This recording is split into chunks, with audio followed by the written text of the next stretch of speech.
Good afternoon, good morning, good evening, depending on where you are on this fast forward planet, which is still wrapped in a pandemic. Sometimes it doesn't feel that way for many folks, but there are big gaps in vaccination and other viruses en route. It's a human heated planet. Climate change is changing lives in one way or the other everywhere. It's a planet that's turbulent. Earth is a dynamic system. And when it shakes and shudders, especially in places where we have built a lot of exposure and vulnerability over the recent decades, you can have huge impacts. Today, March 10th, is the 90th anniversary of a quake that isn't well known to many people, not like the San Francisco earthquake or the Great Sumatran earthquake and tsunami. 1933, Long Beach had a mere 6.4 Temblor, but the consequences were significant. We're going to talk about that first. And our main focus today is how to sort of back away from vulnerability where it's been built so much. In Turkey recently, you've seen buildings that engineers described to me 10 years ago as rubble and waiting that collapsed. Many buildings that should not have collapsed that did collapse. And all around the world, there are communities now facing earthquake risk. And what do we do about it, especially as it relates to schools? But let's go back to Long Beach. The U.S. Geological Survey produced an animation based on some recent research. And Susan Hough, who's here today from Pasadena, is one of the longtime veteran seismologists at U.S. Geological Survey with a focus on understanding past patterns of earthquakes, current vulnerability, and how we move forward with better knowledge. Susan, thank you for being here, and everyone else as well. This is Andy Revkin at Columbia Climate School, Sustain What? But let's start with this event that happened 90 years ago today. Can you describe very briefly the seismic part, and then we'll get to the impacts. So yeah, as the animation shows, and that's work by my colleague Robert Graves, also at the USGS, the earthquake nucleated near Huntington Beach, and then it broke, all evidence suggests it broke the Newport Inglewood Fault pointed directly towards Long Beach. So it did have an estimated magnitude 6.4, but it struck very close to within the greater Los Angeles area. So its impact was quite large, even though the magnitude was only relatively high. Right, and it was, I think it happened at a time of day, thankfully, that was not school hours. Is that right? That was one of the fortunate parts of the story. It was 5:54 p.m. And you've got the footage. Yeah, so the school buildings were overwhelmingly empty. There was reportedly a single child that was killed in a school building, a teenager who had been at a track meet and went back inside a high school to take a shower. But it could have been very much worse. And that was a bit of a wake-up call for California generally. Again, the 1906 earthquake must have had all of this in people's minds, but what made this different? There was the Field Act that was passed, a law, and it seemed to change things in California that haven't changed elsewhere. Yeah, I think it was the single most pivotal earthquake for earthquake risk reduction because of its impact and its context, which is a longer story than we can get into here. But okay. After 1906, the San Andreas Fault had been mapped, almost the full extent of it. It was recognized to be on the far side of the mountains from Los Angeles. And so the thinking was that hazard in Southern California wasn't nearly as high as Northern California. So Los Angeles had started to grow as a population center because oil had been discovered around 1900. And earthquakes were recognized, but it wasn't thought to be a major hazard. And as a debate was going on, the earthquake happened and pretty much put the debate to rest. And a lot of schools had been built in the area because the population was growing so rapidly. So these were, new large buildings that were heavily damaged. There's some famous photos of them. And people realized immediately what could have happened if the earthquake had struck during school hours. that's such an interesting point about the context there, rapid population growth, development, construction, because that's what's happened around the world, whether it's in cities on the Himalayan Front Range or, again, Istanbul, where I was in 2009, where, between 1950 and now, Istanbul grew from a modest place of 1 million or so people to upwards of 10, 15 million people in the area in a zone of earthquake hazard. And now a lot of people are focused on codes that were neglected. And you all have worked in these various regions. I'll introduce you all briefly now just to get us on the books to talk about the broader issues. Again, Susan Hough is at the U.S. Geological Survey. Gayatri Marliyani, yes, is in Indonesia and at Yogyakarta at a university there. We'll learn more about your focus on earthquake dynamics and risk in a second.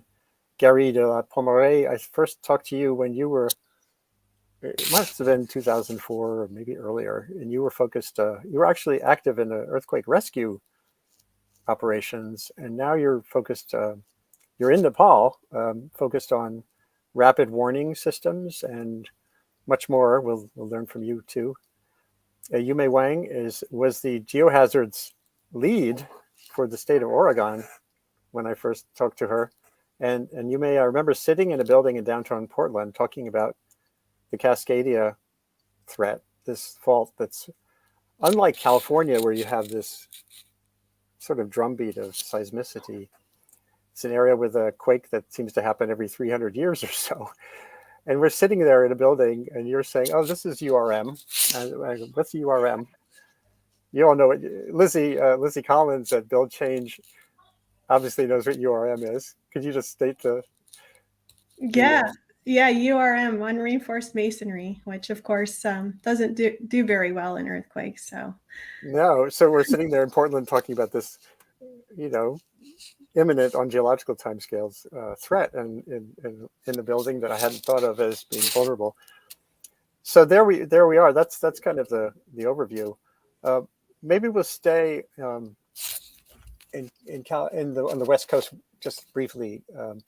And you may tell us about your journey and where you think things are now.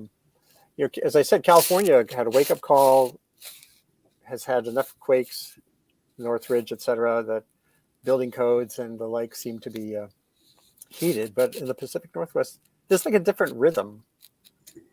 Yes, absolutely. I studied earthquake engineering in the San Francisco Bay Area and got hooked on earthquakes because of the 1989 earthquake. And after a few years later, I moved up to Oregon when I started to work on the Cascadia subduction zone, which can have a very big earthquake, like a magnitude 9. And with it, it's like a twin disaster. You actually have the shaking plus a tsunami that will hit the low-lying coastal areas. And a tsunami is a very dangerous area to be. Most people in a tsunami will get killed. So when I moved up in the mid-90s, people didn't understand that Cascadia was a threat. They all knew about San Andreas, but not Cascadia. And the building codes, as Lizzie will talk about, they were horrible in Oregon, did not address seismic safety for schools or any other buildings in any kind of adequate way. Yeah, and how there's I think it was Roger Billam who described to me first this earthquake drought that happened. The big ones. We're talking about the big rare ones, and there was this period pretty much that coincides with modern development when we didn't have one of the real 8.0 kind of quakes, the 50s, 60s, 70s, 80s, 90s. And when the ones that did happen were in like Alaska and Chile, which are, had big impacts, but so there's this disaster amnesia. It's not amnesia. It's like there's something about these rarer events that seems to make things tougher.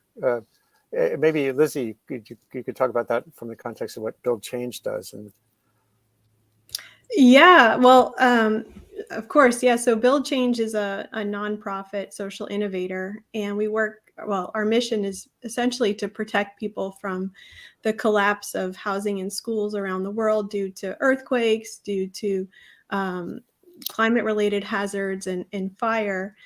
And interestingly, speaking of the earthquake amnesia a bit, I first started working with Build Change in 2012 after the 2010 earthquake in Haiti. And some of the historical building types in Haiti actually performed relatively well in the earthquake, whereas the more modern construction techniques that they were using in the Port-au-Prince area suffered a lot of damage and collapse.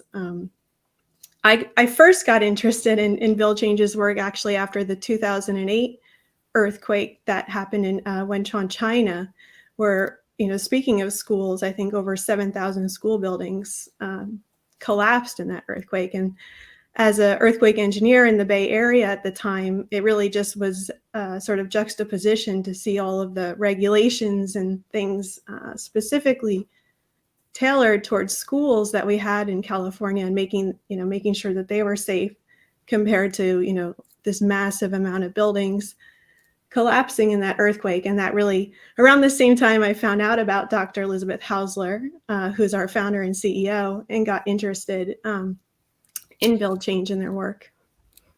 And could you describe a little bit where you guys are? You're all over the map, literally. Yeah, so we work in basically all over the world, Latin America, Caribbean, Asia Pacific region. We have a team right now in Turkey, and in Latin America and the Caribbean. We've worked in Haiti, in Colombia. We have our regional base in Bogota, Honduras, Guatemala, and other islands in the Caribbean. In Asia Pacific, we have worked in China. We currently have team members working in Nepal, in Indonesia, in the Philippines. We focus on areas that are exposed and vulnerable to disaster risk, mainly earthquakes, wind hazards, and related. So I think, the interesting part looking at all this is just how there's so many similarities or themes that we see that lead to vulnerability in school buildings and housing in all these different countries. And that we really look at it from three ways: the technical side of things, so building codes, workforce capacity, regulations, but then also the sort of people or policy side of things. What's the demand for safer buildings, for safer schools and housing? What are the policies, and how are those policies enforced by people? And then third, the finance side. So how can we ensure there's enough funds available to make buildings safer for these events? Because if we can't afford to, then the people won't be able to do it. So really looking at the challenges in those three ways, we see those as the main barriers, but also the common themes, globally that lead to these kinds of vulnerabilities. Every barrier is an opportunity. And, I mentioned earlier Indonesia, and Gayatri Marliyani, who has a PhD from Arizona State and is in Yogyakarta, was recently called in to answer questions for the media after the Cianjur earthquake, which again was not on Richter scale metrics, kind of modest, but had an impact that was substantial. And this is the antithesis of the sleeping giant, the Cascadia. And Indonesia is just full of such risks. So just describe a little bit what keeps you up at night when you think about the science and the social challenge. Yeah, I found it interesting to hear that many people start to work on this topic based on like personal experience. It's similar to what I have also. My earthquake story is that in 2006, I was recently hired at the university as a young lecturer. at that time I wasn't even interested in study earthquake, but then in 2006 there's a big earthquake it's a medium earthquake in Yogyakarta, where the city where we live. It was magnitude 6.2, but the damage and casualty was so extensive. And at that time, people did not even realize that there's an active fault in the city, near the city. And so that was kind of give me a wake up call that this is important to actually identify the source, or even realize that there's a nearby source, earthquake source that people need to know. And so at that time, it's kind of like directed me to want to study earthquake geology. And so I went to US because at that time to work with Thomas Rockwell.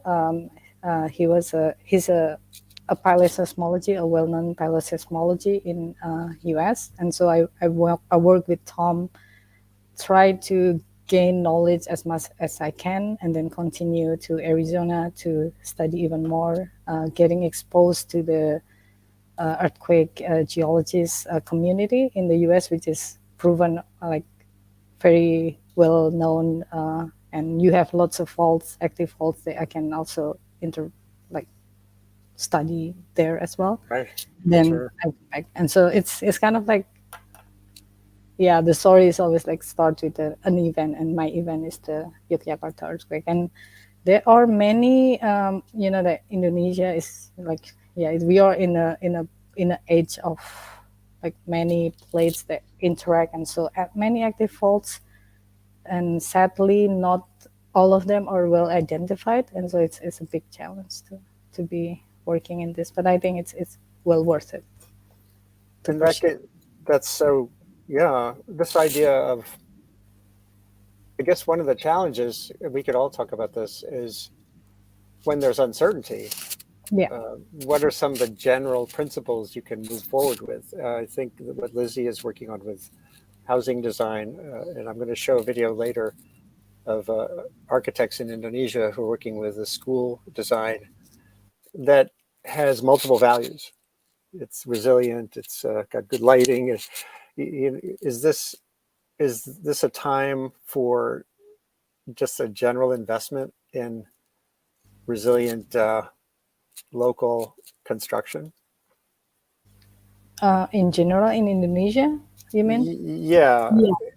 I feel like at this point, even though in many big city they already like, per se like Yogyakarta, we already know that there's an active fault nearby. Then people start to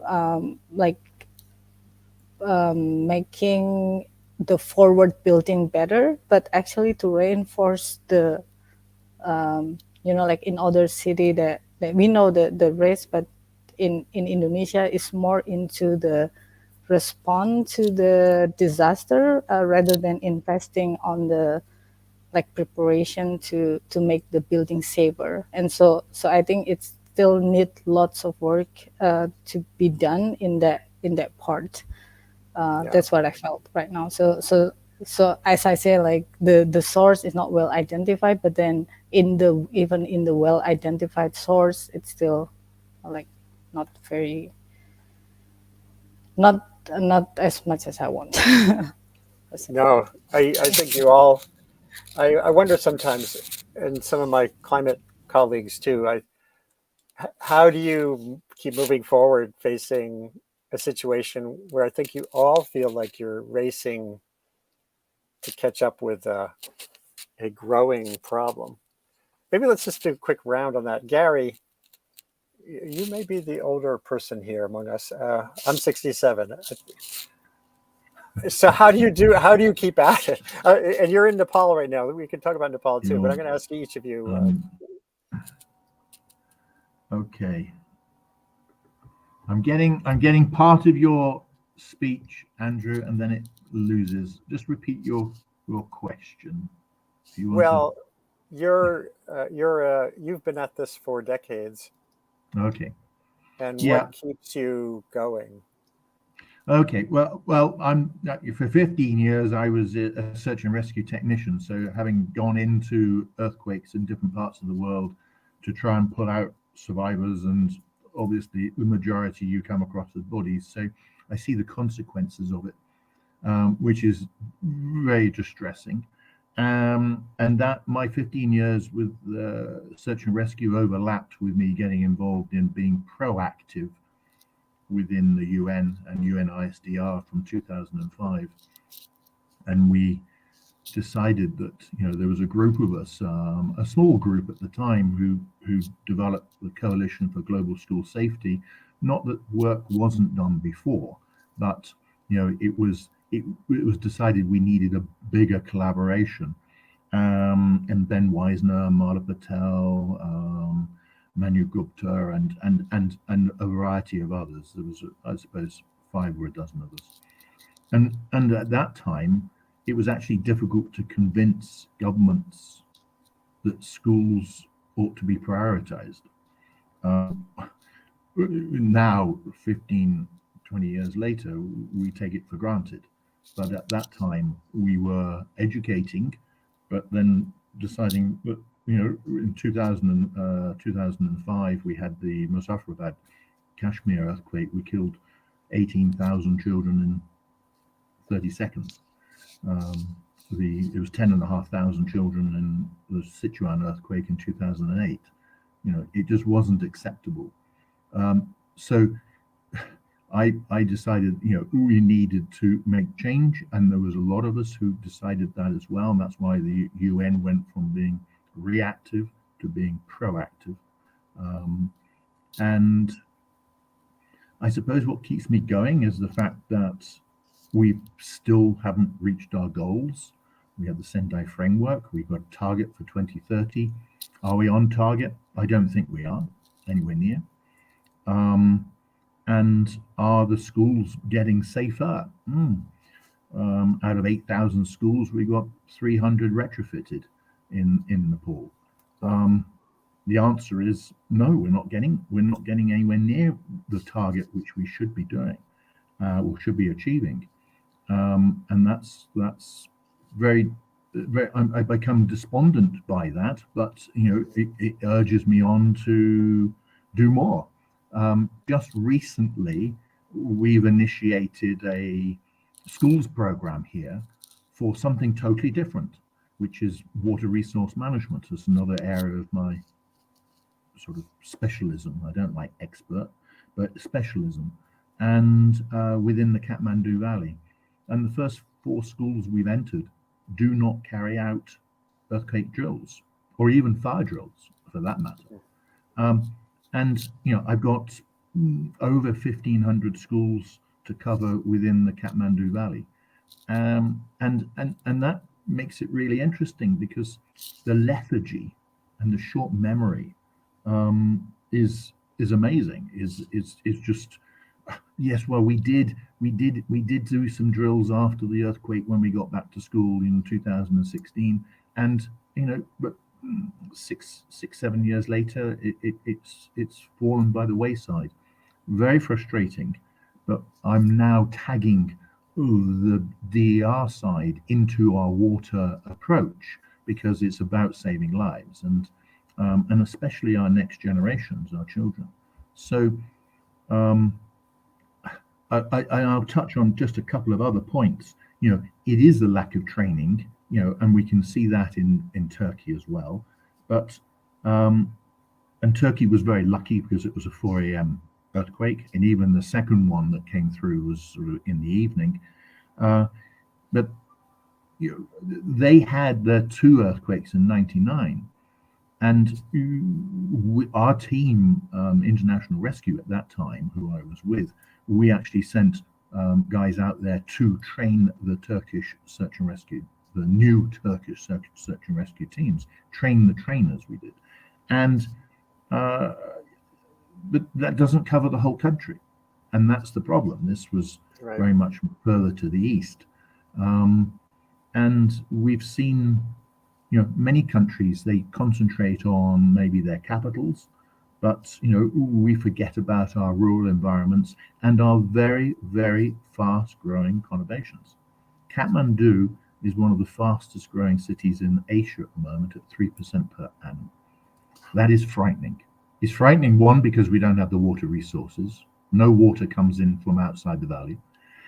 So whatever is within the valley is what we have to use. But equally, it's like a fishbowl. And if we were to get an epicenter underneath us, it would reverberate. The Turkey earthquake was 80 seconds of reverberation. That is frightening. I'm familiar with 30, 60 seconds, but 80 seconds, that's a very long shake. And not many buildings are going to withstand that, even at building codes. That's a problem.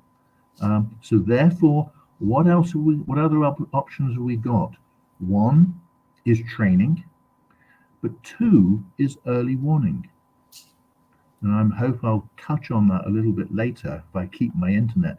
But early warning, we have the science now through the likes of Dmitry Uzanov and his team in Russia and Japan and China and Taiwan and the US. Very, very clever scientists, been around for a very long time, ex-NASA, leading their own countries, but pushed to one side because the traditional seismologists only look at seismology. They don't look at the ionosphere. They don't look at the multi-parameters which we're observing from satellite and so forth. So it's not only about ground sensors. And that area of science is well recorded, but it's not had the opportunity to get a collaborative approach. And breaking the ceiling with traditional seismology and the understanding of what counts as early warning rather than guesswork prediction, is very difficult, and we struggle with that. But we will break through because we've got to. Warning is not sufficient, and that's Susan, the maximum we can get. Susan, I'd love to hear from you on that, or the warning prospects. Yeah, there's an awful lot there to unpack. To circle back to Long Beach, it led directly to two key pieces of legislation: the Field Act, which laid out strict standards for K through 12 public schools in the state, with plans to be reviewed by a state architect, with violations punishable as a felony. So that was not only the standards, but the enforcement. And then the Riley Act mandated that cities and municipalities create building departments to review construction. So that was also standards plus enforcement. And that's what put California on a path towards risk reduction. Regarding the overall path, and I looked at as a side project, the history and the context, the impact of the Long Beach earthquake. And to give away one of the punchlines, the conclusion was that risk reduction is a process in any location. It was a process that went back to 1906 and even earlier in California. It didn't happen overnight. There were key pieces of legislation that happened after 1933. Building codes per se were rolled out somewhat later. We've got the enforcement. So at this point, I work in some other countries as well, in Haiti and Nepal, Myanmar. And risk reduction there has further to go. It didn't happen, the process didn't happen overnight in California. It's not going to happen overnight in countries with bigger challenges. As far as early warning and prediction goes, we do have technology to develop early warning systems. One has been rolled out in the Western states in recent years.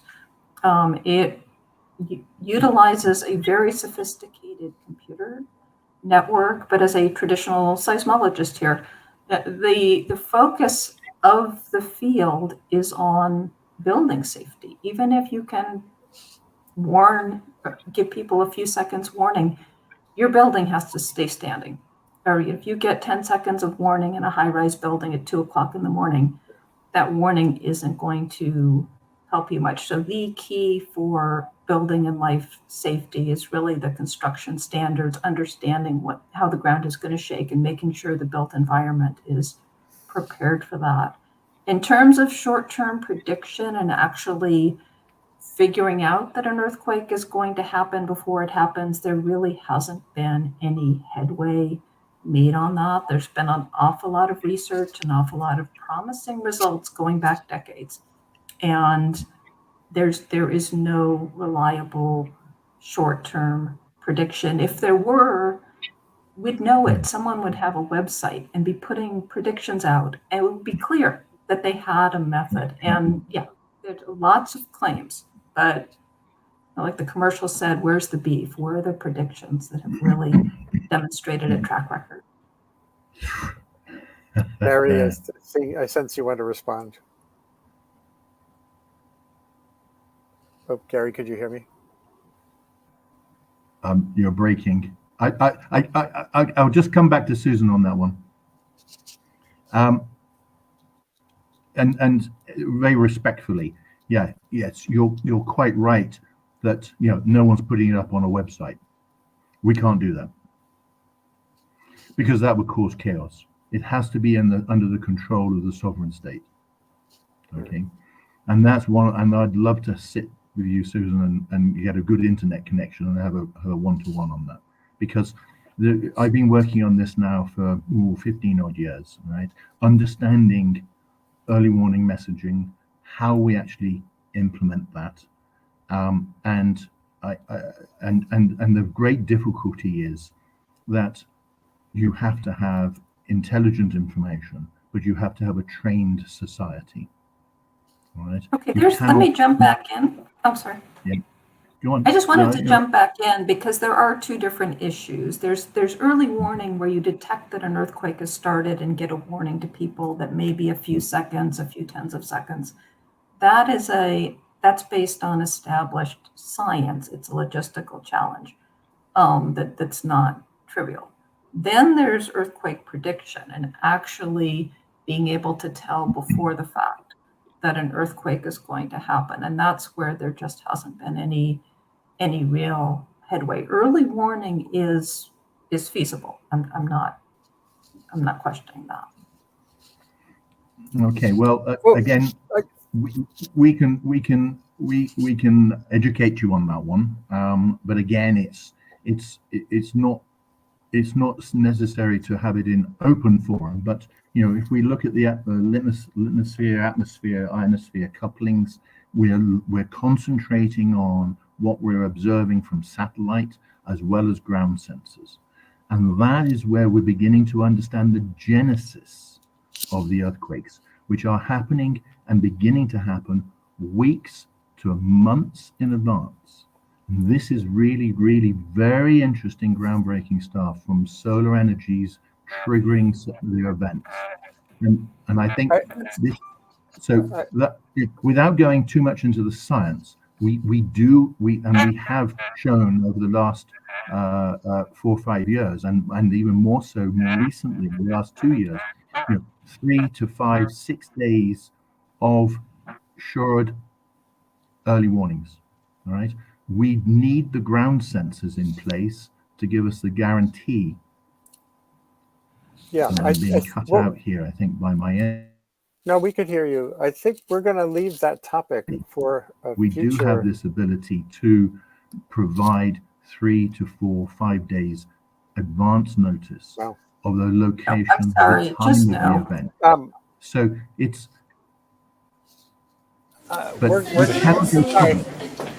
Sorry, Gary and Susan. I think that'll be a topic for a future webcast, or I think so. I think so. Yes. Yeah, we'll get to the warning issue. I think mainly today's discussion we're going to focus on the built environment, and the culture issue comes up over and over again. Though I think what you've said, what several of you have said, getting community culture oriented toward preventability being a possibility when earthquakes historically have been seen as sort of, if not an act of God, something that's just sort of too big to plan for.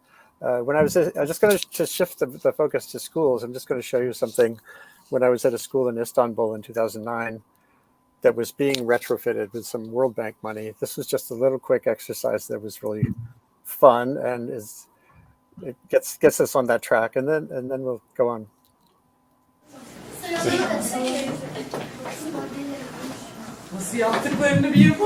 I asked them, what do you do?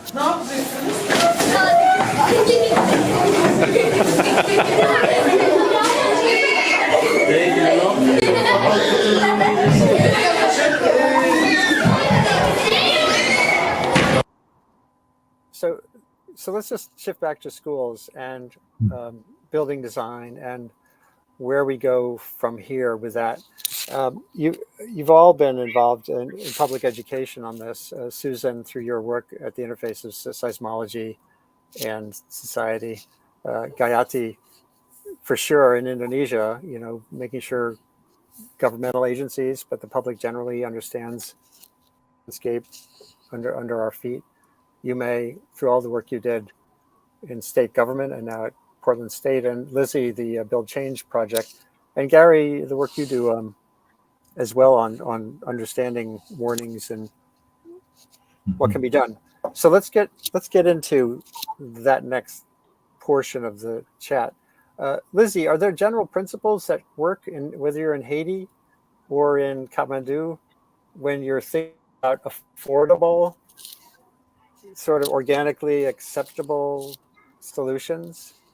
Yeah, I mean, essentially, yes. I mean, it's interesting because what we see in common in school buildings in some of these locations is this use of unreinforced masonry, which is often a simple, locally available solution that the local builders, who are the ones building houses, are also the ones building schools, have used, and we know that those are very vulnerable.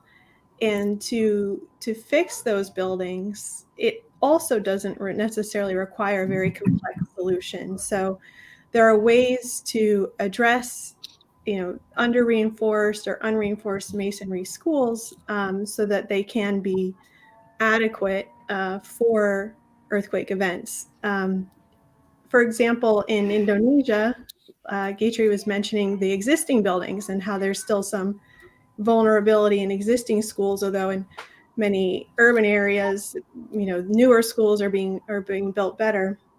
And what we find a common typology there is a one-story under reinforced masonry building with a light roof. Well, normally a one-story school with a light roof, you would think, well, that should do pretty good in an earthquake because it's lightweight. There's not a lot of heavy things there to fall. But in actuality, we see those school buildings collapsing in high numbers and being heavily damaged across Indonesia over multiple events. And the solutions to that can actually be simple and also implemented locally. So things such as overlays on the walls to provide some ductility and some strength, strong backs, which are essentially bracing elements for school buildings, for those walls, ensuring that the roofs, are well connected to the walls and that there's a what we call a diaphragm or a bracing element at the roof level to tie everything together. And those solutions are kind of solutions that can be applied to similar building types in different countries. Of course, always looking at what are the differences in local available materials, construction techniques, and how can those be, adjusted and adapted for each location. But yeah, I think the key thing is that there's a lot of interest in investing in education, I think globally for children. And I think we just need to also find a way for people to understand that investing in an education also means, investing in a safe place for kids to learn. And that investment, needs to look at, is this school a safe place to be and learn and realize that there are simple and easy and relatively inexpensive solutions that can be used to address those.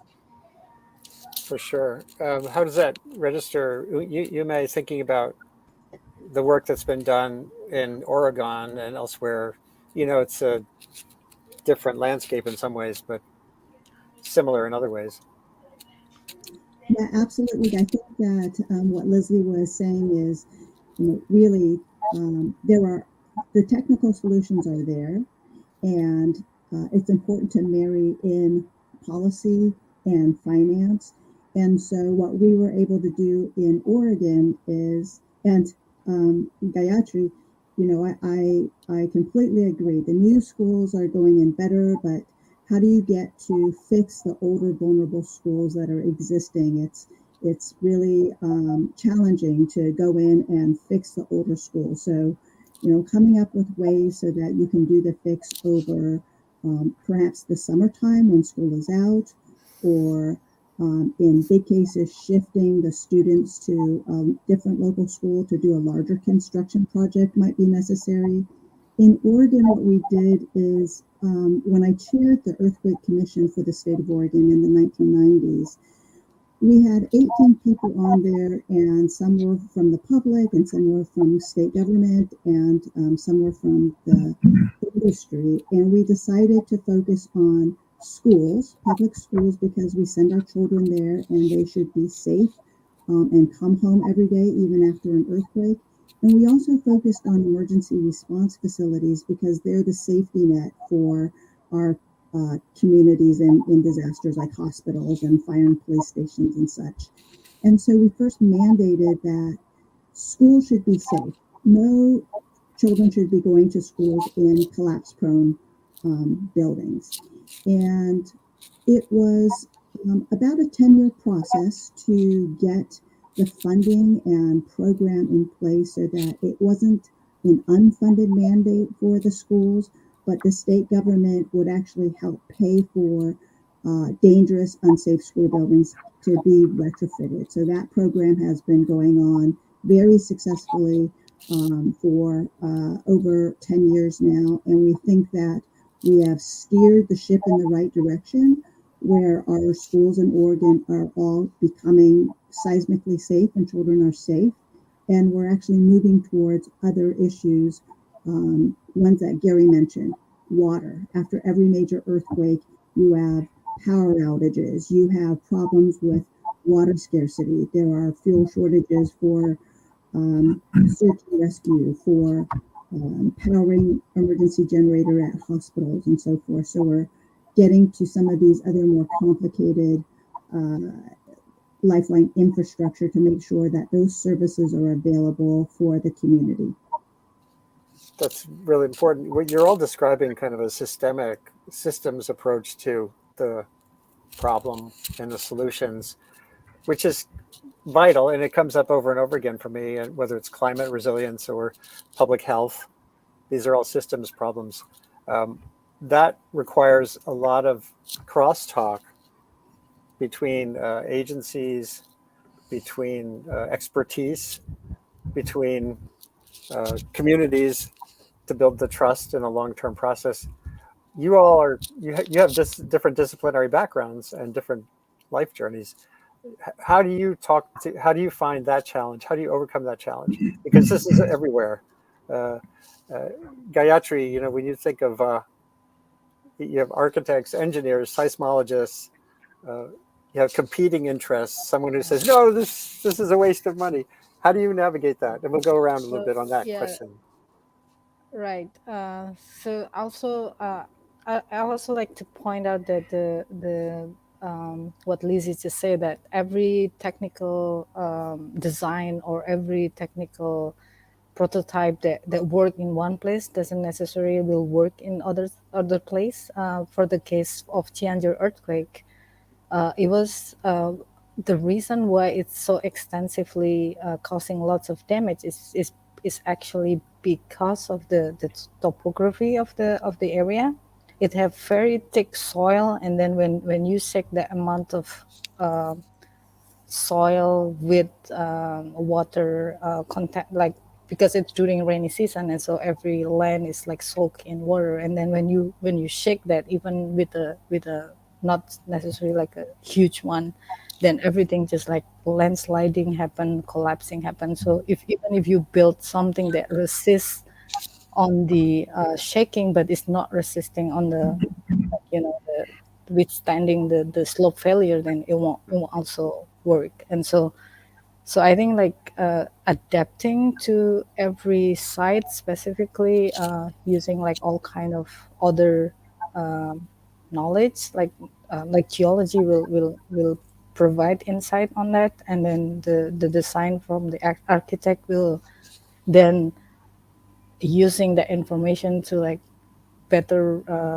build, even with the original prototype, then they can maximize it with the information. So I think it's important to like adapting to the local site condition, not necessarily same country with the same thing, but like even same country but different type of lithology, different type of topography will perform differently. So I think it's important to like talking each other and you know.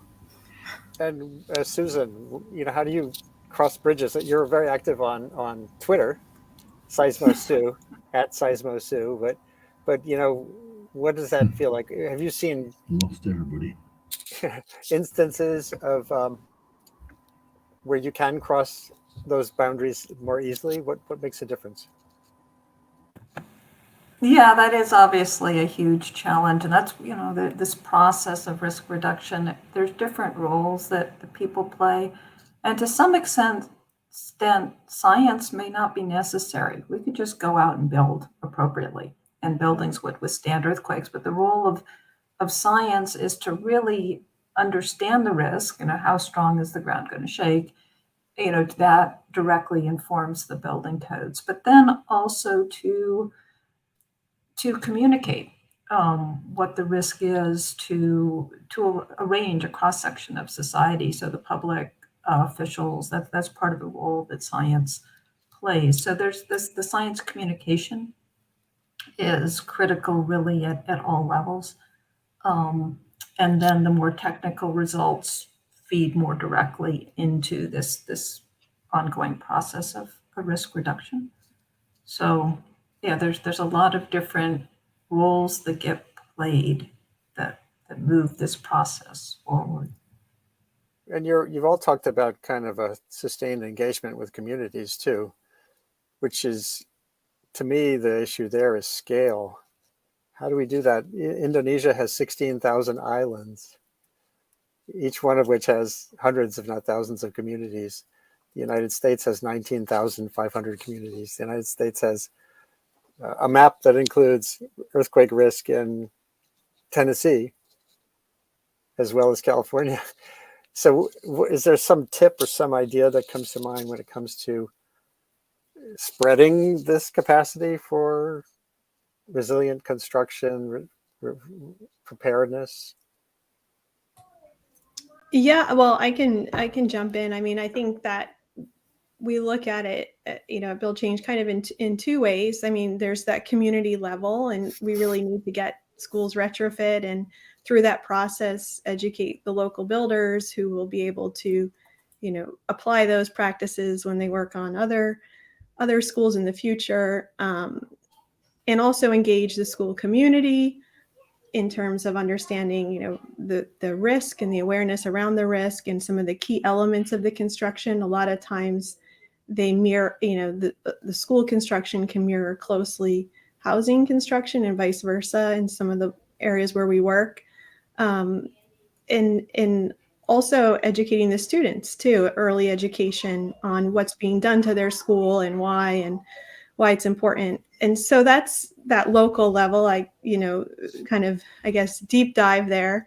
And at the same time, though, influencing decision makers at a higher level. In a lot of places, there's already a network or a national system of funding schools, whether that be school rehabilitation and maintenance budgets, or new construction of schools nationally. So how can we influence the decision makers at that higher level to improve the standards that they're already disseminating to school systems nationally or regionally, and how can they enhance those services and the resources that they provide to reach this broader scaled audience.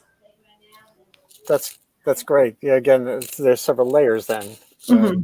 Officialdom and community exchange. I noticed this tweet from Prevention Web, which I hope everyone follows, which cites your work, Build Change's work, 90,000 safer buildings, 470,000 safer people. But this is so interesting. This company stops people losing their homes in disasters. It's kind of honoring construction practices and stuff too. Gary, when I was writing about Nepal, the last Nepal quake, I interviewed Kit Miyamoto, who I think many of you know.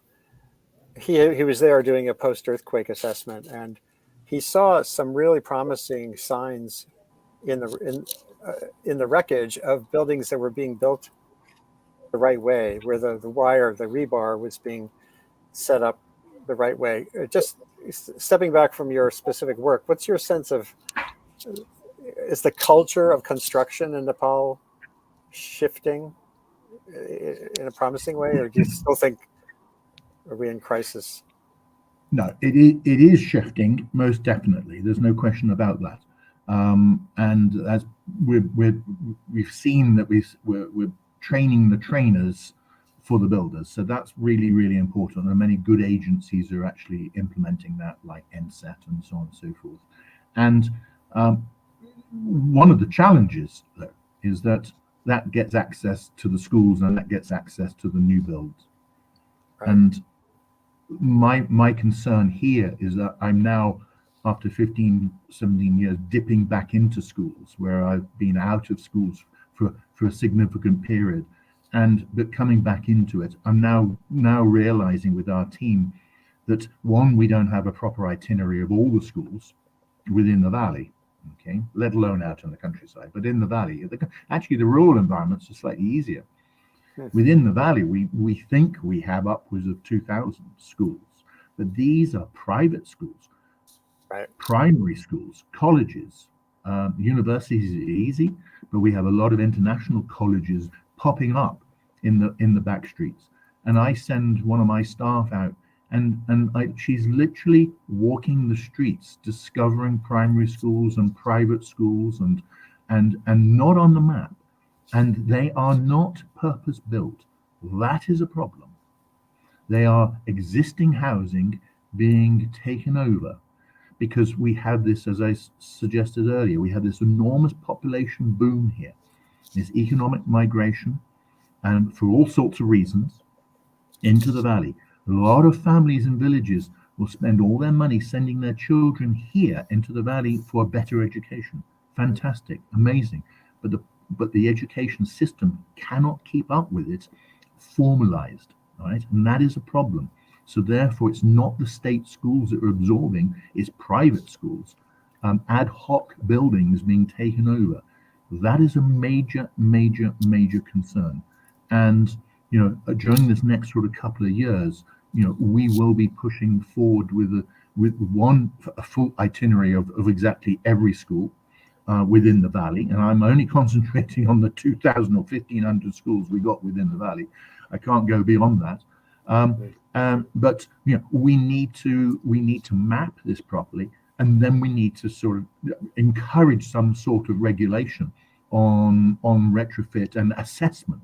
It's assessing, very, very important. Assessing what we've got. You cannot create change unless you know what you've got, and then you know the risk, and that's a major concern. So I think during this next couple of years we will make a contribution, but it's been an eye-opener that many of the schools are not on the map, and that's a problem for the government. Yeah, and we want to help with that.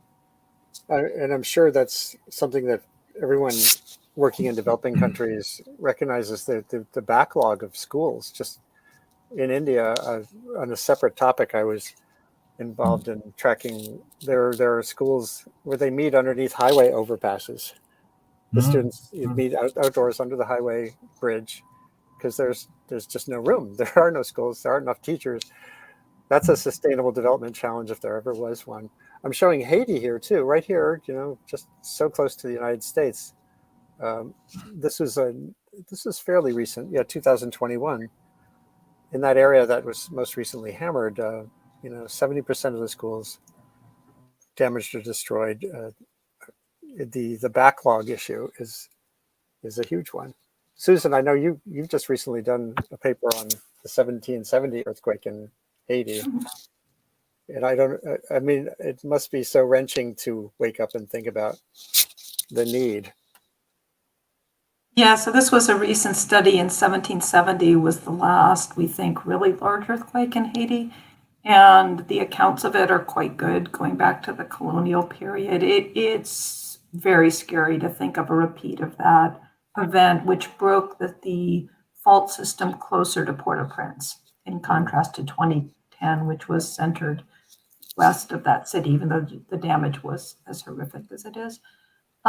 So yeah, it's, Port-au-Prince remains one of the places that we worry about. There's a lot of countries don't have the tradition of universal public education. So when I was working in Haiti in 2010, the schools tend to be, they're private for the most part. Nepal, it's the same way. There's been a lot of work done. Bill Change is working there now. I've worked more directly with Geohazards International, which was founded by Brian Tucker, who I'm guessing you've spoken to over the years. He was a seismologist, same advisor that I had, same graduate program. He went off and started an NGO because he realized that there was all of this knowledge, but the rubber wasn't meeting the road in risk reduction. So he actually started a nonprofit. They've worked for decades in Nepal, looking at the schools, working on retrofitting. They've worked in Haiti. The USGS is working in partnership with the USAID, U.S. Agency for Foreign Development, supports a lot of the work that the USGS does internationally with partner agencies, with NGOs. And I'm actually going to have to drop off because there's a meeting at 10 o'clock my time to talk about the current portfolio of USGS projects. There's one that's in Nepal that I'm leading. There's one that's in Haiti. There's work that Gayatri may be aware of in Indonesia. So yeah, we do what we can to push things forward. Well, I'm glad you're all doing what you can. We're at the end of the hour. I did want to show a video clip from an interview I did with two architects in Indonesia who have a school design that they're propagating, including in Cianjur, where the the late November earthquake struck, taking down a number of schools and killing students, among others. If you all can stay on and comment about this runs for about 10 minutes, that'd be great. If you can't, it's been great to have you on here. And there's clearly more to talk about. Yume, Wang, Lizzie, Gary, and the rest of you. So hold on, let me just pull this up.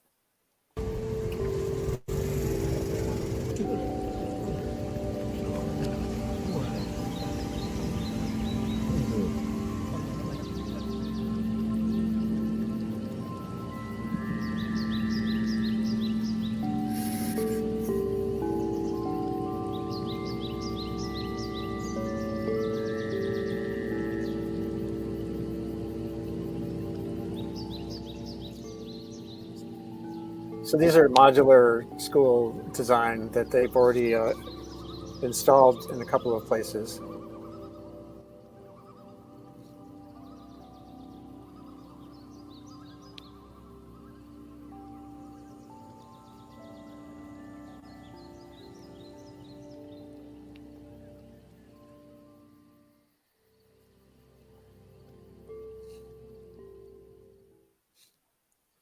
So what we were just looking at is a video produced showing both the avoidable disaster of an earthquake striking a school, in this case in Indonesia, but this can happen in so many places around the world where humans have built vulnerability in zones of earthquake hazard, the Himalayas, Haiti, parts of South America, parts of the United States, the Pacific Northwest, and where this is the great Cascadia quake is waiting to happen again.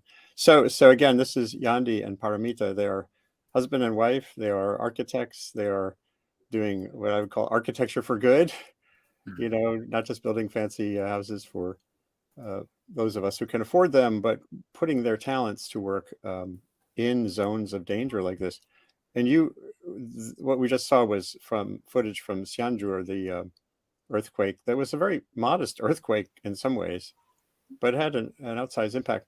So tell us a little bit about what got you focused on this problem. You know, what keeps you up at night when you think about this?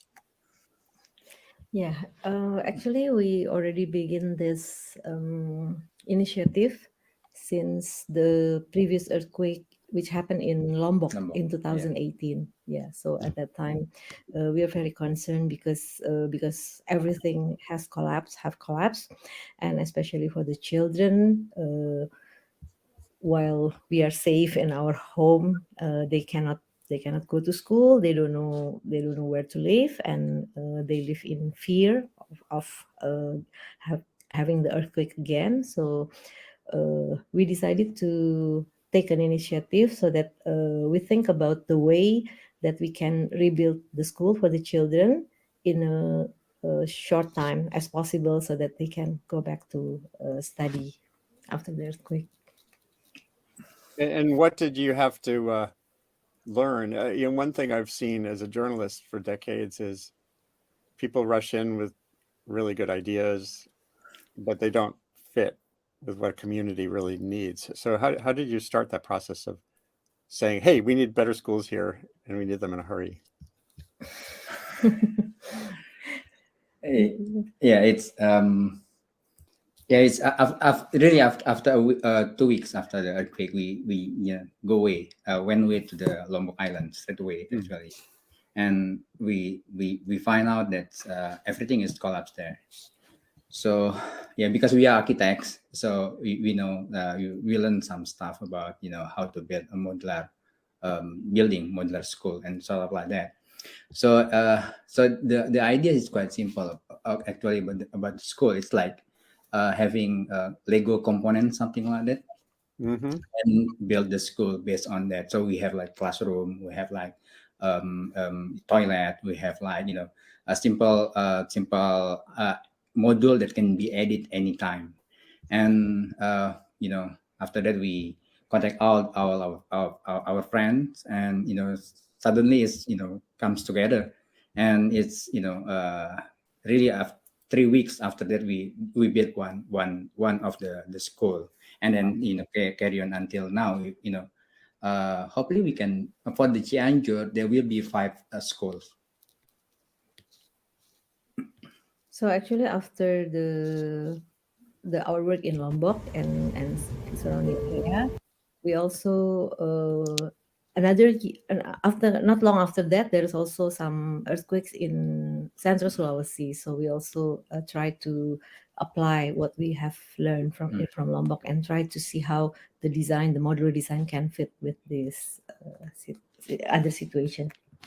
That's interesting. Yeah, and by the way, you're mentioning earthquakes that to the outside world, there's never any news because they're sort of normal. Indonesia, yes, you're in the ring of fire. You're in an area that shakes a lot. Even in Turkey, earthquakes are common. So it's great that you found a way to. Here's the design you've just been describing and building for Cianjur. Is this pretty similar to? Is this an evolution of what you were working on at that point? It's so it's like we have many units of it, and then when we come to the society, we just add like classroom, and after that maybe a stage, and anything that's needed for this classroom for the school. And because it is modular units, so it is possible for us to choose Yeah. which units fit into the needs of the society, which might be different from one another. And so in that way, this design can be applied to different kinds of schools, and depending on the situation of the site as well, we can make arrangement that can fit with the context. And when we went to the zone area, actually they are afraid to have a particular building like brick and kind of roof, concrete building. So that's why we built this kind of prototyping, which is they feel really safe by doing this actually. That's great. So being there, just having that modular approach seems really important. In other words, a menu, so the community can say, well, we need a gym, or we need this kind of toilet, or that kind of thing. This is I'm showing your Instagram feed. I just want to make sure people can find you afterwards, and you posted quite a lot of good information here too. When you think of the need, so far what you're talking about is schools to rebuild where there was an earthquake already, and there's also the retrofitting question, or communities right now that are building a new school in Pakistan or in Indonesia, or how much of your work is focused on getting ahead of the disaster? So for Cianjur, our building is the first actually the first permanent school there. So rebuilt after the earthquake. So it's it's describe you how fast that we work. So every school we built around 3 weeks, complete with all the landscaping and furniture. So and also beside this what's called formal school, we also built another types of building for the informal building, but using the same techniques. So there will be for the Cianjur, we quite pioneering at the moment, 5 school, and also we built another 5 informal learning place in Cianjur as well. It will be like a multi-purpose space that can be used for communal gathering, or for informal learning, or for whatever is needed by the community. Because at this time, they don't have places for doing their activities, because most of the buildings are collapsed. Amazing. The good thing about our feeling at the moment is because the community support us. Even people in our school also support us, and also alumni our university supported. So every school when it's built, it's like like 50 people will come together to work together to finish the school. To finish the school, even it's quite far actually. That's so interesting. And this gets to something I've heard about over and over, including in Nepal, where kind of community interest and culture of safety are almost more important than building codes or the like. In many places in the world, like Nepal, they have a building code for earthquakes, but no one can follow it because there's no architect, there's no engineer in villages. And what you're describing, including the use of social media, feels like it can spread a culture of a shift in culture toward these events not being inevitable. Does that feel like that's part of what your hope is? In other words, actually we really hope that what we did can be followed by many other initiatives in other places. So basically, because this kind of design is you show another another event that we were invited.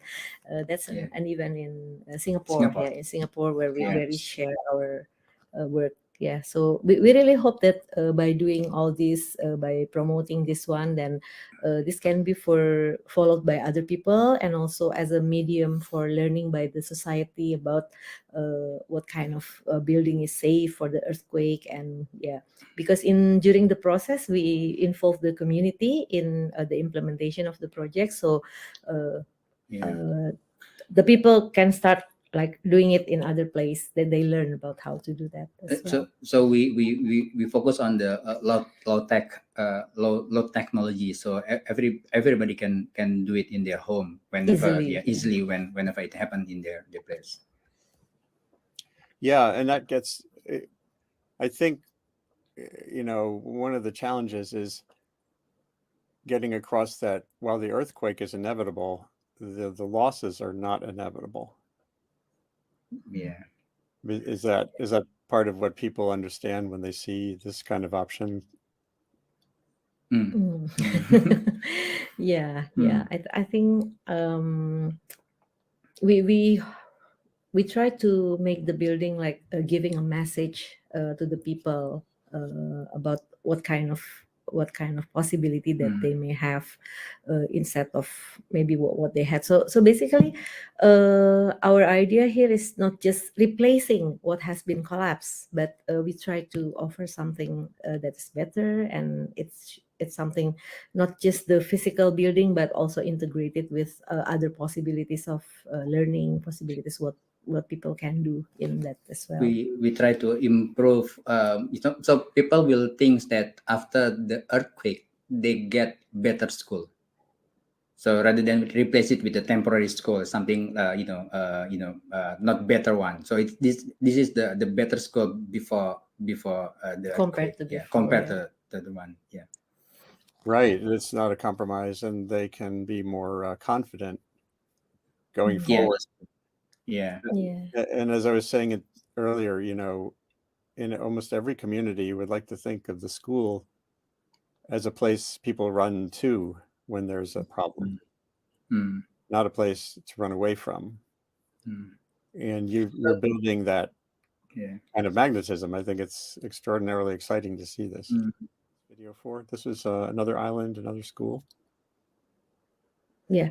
So this is the island near Lombok. So when the earthquake happened in Lombok, that place was also affected. And yeah, at that time, not too many people has work on this part of the island. And then we work for this school. This school is for early year children. And what we try to do here is that not only just building the collapsed school into a new one, but also we try to activate all part of the school so that they become the environment for children to play, to learn, and to have fun with what they have in the school. Yeah, so that's why the surface of it become a games for them, learning place, and also the stage. So every place is performance for place for the kids. And yeah, so like this one, kids dancing there, they play their traditional dance and so on. Wow. And also in some places we put some like for the walls for the learning space as well, so like numbers, alphabet and so on. So murals on the wall and on the floor are part of the important elements for their learning.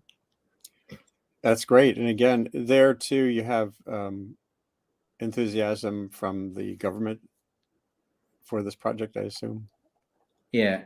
So after we built this place, so it's accreditation got accredited by the government straight away. So it's become the sample in that island, in that place. It's become the sample of the good school straight away. And it gives confidence for the kids surely after that. Yeah, and just having Sorry. What is also interesting in this project is that after we finish the school, then the community is triggered to develop more about the school. So they add some landscape, and then they add more facilities for the children. So it becomes the trigger for the development for the community. That's so great. Well, the idea that you're setting you created a higher bar, a higher idea of what to expect in a school in that part of Indonesia, and then that can spread to other parts so that people aren't surprised, are able to think ahead. It's such, just again, a critical innovation that you're pursuing. So that feels like it hits a lot of the buttons we've been talking about. I'd love to get some thoughts from you all. Especially, I love that idea of it's triggering the community to do more. You know, landscaping sounds small, but it's engagement with the community around the school, and also the multi-hazard aspect of it. You know, we talked about, you know, making it a place that's got other multiple uses, multiple forms of resilience. So let's just go around the circle here one last time. Thank you for your patience, and they couldn't come on at this time because of the hour for them. So maybe we'll start in Indonesia with Gayatri. Yeah, so that was great. Thank you for inviting me, first of all, last of all. But last point that I like, I don't think we discussed this earlier, is that, you know, when the building code that being developed by all the government in every nation, they usually need input, right? Like, so they are the quality of the building code that then the builder used to kind of like guiding them in building a safe building is rely on the quality of the input itself. And so I think that's also important to note that the characterization of the source, and also the kind of like the formula that come into the building code itself, like how the maximum earthquake that might happen, or like any hazard that associated with the possible earthquake in the region, that incorporated in the modeling and then turn into the building code requirement is actually in a good quality. And also that is also important, I think, to be getting attention as well. And of course, after that, the like the application of the code itself needs to be reiterated in the actual life, and also the, like, you know, the law or the implementation of the law itself needs to be regulated. I think that's also important as well. That's my last point, I think. Thanks. And that issue of private schools and public schools has come up too. Gary, Yeah. for you, how does that feel in the context of Nepal and other areas you think about? Yeah, that was an interesting video. I got most of it. I'd hope you can share it with us separately, because I'd like to see the full thing with a full internet. I think from a secular construction point of view, yes, that really does involve the communities. The differentials between Indonesia, and I was involved with this UNCRD 15 odd years ago in retrofit schools across the Asia Pacific region, but it included Indonesia, and I was in Bandung and Yogyakarta several times in order to not oversee, but to assess the project for the Japanese. And the difference between there and Nepal, for example, is topography. Yes, you have enormously remote areas, and you have an island environment in Indonesia. Here we have very, very limited access, and many of our rural communities are, you know, the end of the road plus 5 days of trekking. Right. And getting materials and that type of modular construction, if we were to consider it, into those areas would be almost impossible. Yes, it could be flown in by helicopter, and quite often that is the way that the monks move around and move materials. I think it's very important that we collaborate with the communities. Making the school the center of the community is essential, and even during post disaster events, we find that the school, again, even a temporary school, is the center of the built up transitional shelter community. But I think we have very different topographies, and that's part of the problem here. And the cultures may be similar in many ways, but it's getting access. Yeah, a question came in that's relevant, and I have posted at the bottom there, and it's reminding me of this article I wrote a long time ago about in certain areas hay bales. Bale construction could be the solution. Sort of local materials. The question was, please ask the guests questions about studies using natural, non-toxic, non-industrial local materials, adobe, straw bale, cob, stone, etc. Maybe build change too. I'd love to hear, that issue of lack of access feels important. Well, but that's the very point. If I just come back on that, Yep. the lack of access actually is sort of beneficial towards these toxic materials being brought in. So the traditional build here, and Randolph Lauenbach, based in America, but has done a tremendous amount of work on developing the resilience of traditional builds here. So he's not suggesting you replace, but strengthen and understand what the traditional methods have been, and successfully, because they have been resilient to a greater extent. I'm not talking about the cob walling that we saw enormous destruction in the Sichuan earthquake, but here with the stone built and mud and stone built, they are very resilient. And I viewed that, going out into the camp. So, I think there are benefits of bringing in new methods of construction, but we had this enormous challenge in Haiti, and very quickly we had this enormous challenge in Haiti post the first Port-au-Prince earthquake, and I was chair of the task force of the built environment for UNESCO at the time, an ad hoc little group, and I got very much involved with the Americans trying to bring in designs and within 24 hours of what we need, and of course most of it was unfit for purpose because of the lack of the right materials of their designs. And we ended up for transitional shelter, which included the schools, temporary schools, and we ended up following material suggestions from Peru, in fact.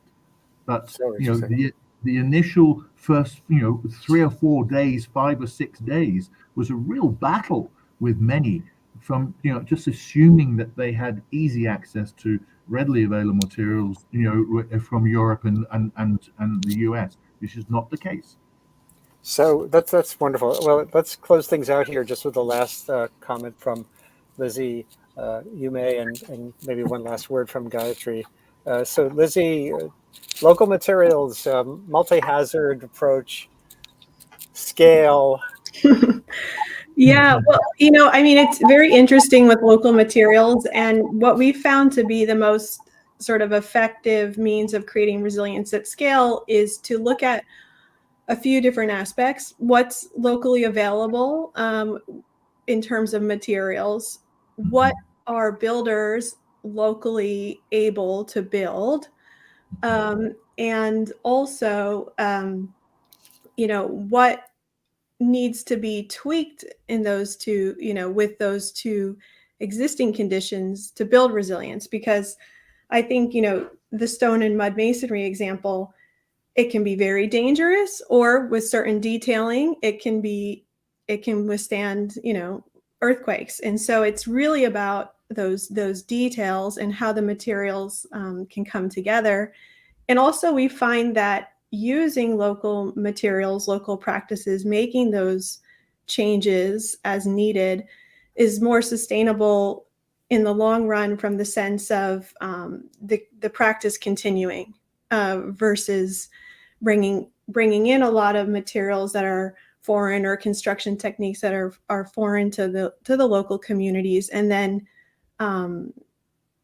having a less sustainable end result, as knowledge gets passed down over time. And so really kind of focusing on what's available, materials and labor wise, but also what do people want, because that's also very important, both for homeowners and in schools. And they may want something different, or they may want to make changes, or we see a lot of trends where people, for different reasons. In Port-au-Prince, it was really security concerns. They didn't want timber housing. They wanted masonry housing because they felt more secure. And so how do we also adapt and incorporate what people want? Because if you end up building a school or a house in the end that they want to change, either it won't get used, or the modifications will be made, and they might be made in a way that are not, where it takes away the resilience or introduces more vulnerabilities. So yeah, I think those are kind of key things to think about. You're reminding me one last quick intervention of Rebecca Bendick and Roger Billam, the seismologist, did a project in the Himalayas where they distributed posters in various languages showing, as you said, details matter. If you're mixing cement and stone to make concrete, 3 bags of stone and 1 bag of cement is good, and 6 or 7 bags of material with your cement is bad. And those little things can matter. Yeah. It's like the ductile details and the bends in the metal. So spreading that culture, doing what can be done, tuned to local needs, seems to be a key thing here. You may, a last word from you, and then it's very late in Indonesia. It must be insanely late there, Gayatri. So thank you again for being on with us. Yeah, no worries. It's 1:30 a.m. Oh my God. But yeah, it's okay. So tomorrow is Saturday, so I can off work, so it's fine. so yeah, regarding the what's that? No, you go first, and then you might. Okay. You may. Yeah. So so I like the idea of like using locally known locally known material, but also sometimes like in Indonesia, like if you gonna fix something and then it's pricey, then they will like just not gonna use it. And so I think like the price, like using locally known adaptive material is also important, because like when you introduce something that is also like a high price that they will try to get, then it will be effective. And also the other is the element. For example, like in Indonesia, we have like lots of termites, lots of humidity, lots of like if you live near the ocean, then the salt grinding the material. And so lots of the shallow water situation kind of thing. So I think it's important also to incorporate the local knowledge, wisdom in a way they build stuff and then just adapt it to a more safer environment is also important. I think that's my take. Right. Those are invaluable points. And you may, going forward, your work at Portland State now, and just as a public presence, where are you going from here? Yeah, I fully realize what bad situation it will be when the Cascadia earthquake unleashes a magnitude 9 plus a tsunami. So it will affect over 10 million people. It will be like Turkey, tens of millions of Turkey and Syria, tens of millions of or tens of thousands of fatalities, over $100 billion of damage. And the Pacific Northwest isn't the only place like this. So I think it's really important that we get ahead of the curve and shift our culture so we're much more proactive than reactive, not going in and mopping up the mess afterwards, but having that cultural shift, making sure that what we're doing with regard to building safety also meets all the other local needs. And it's not just about a safe school, it's about a school that is great for the children, great for the education, and so on. So I think that really just shifting our mindset so that we're proactive and not reactive. And I see glimpses of this in our federal government with FEMA having bigger pots of money for pre-disaster mitigation, grant funds. And I think that this has to be doubled or tripled or really emphasized in even a stronger way than it's moving. And this is the key in so many ways. Can we get ahead of ourselves? We're building fast, we're moving fast, and we tend still in our politics to be reactive more than proactive. FEMA does have some good resources. One of our a viewer, actually, Ted Wolf, posted a link to this Safer, Stronger, Smarter, a guide to improving school natural hazard safety, very much a multi-hazard approach: flood, tornado, earthquake. The more we get communities focused on vulnerability reduction and awareness, the better. Whether you're in Indonesia, Nepal, all over the world, as Lizzie Collins and Build Change is, or in the Pacific Northwest, Yume Wang, and in Indonesia, of course, Gayatri. Thanks all for being part of this today. These shows just scratch the surface, literally, and are iterative. So we'll do more on earthquake warning systems. Susan Hough and Gary, I'll try to get you together for something on that. And as soon as we're done, you can share this with anyone. The links you've been watching on are the videos archived right away. So this can be used to educate students, officials, and to push the conversation forward. I really appreciate your time and your lifelong focus on tough issue and opportunity. This is Andy Revkin, Columbia Climate School Sustain What webcast. Tune in always. Follow my blog if you want to. And just one last round of thanks for my guests all over the world. Take care. Thank you. Thank you. Take care, everyone.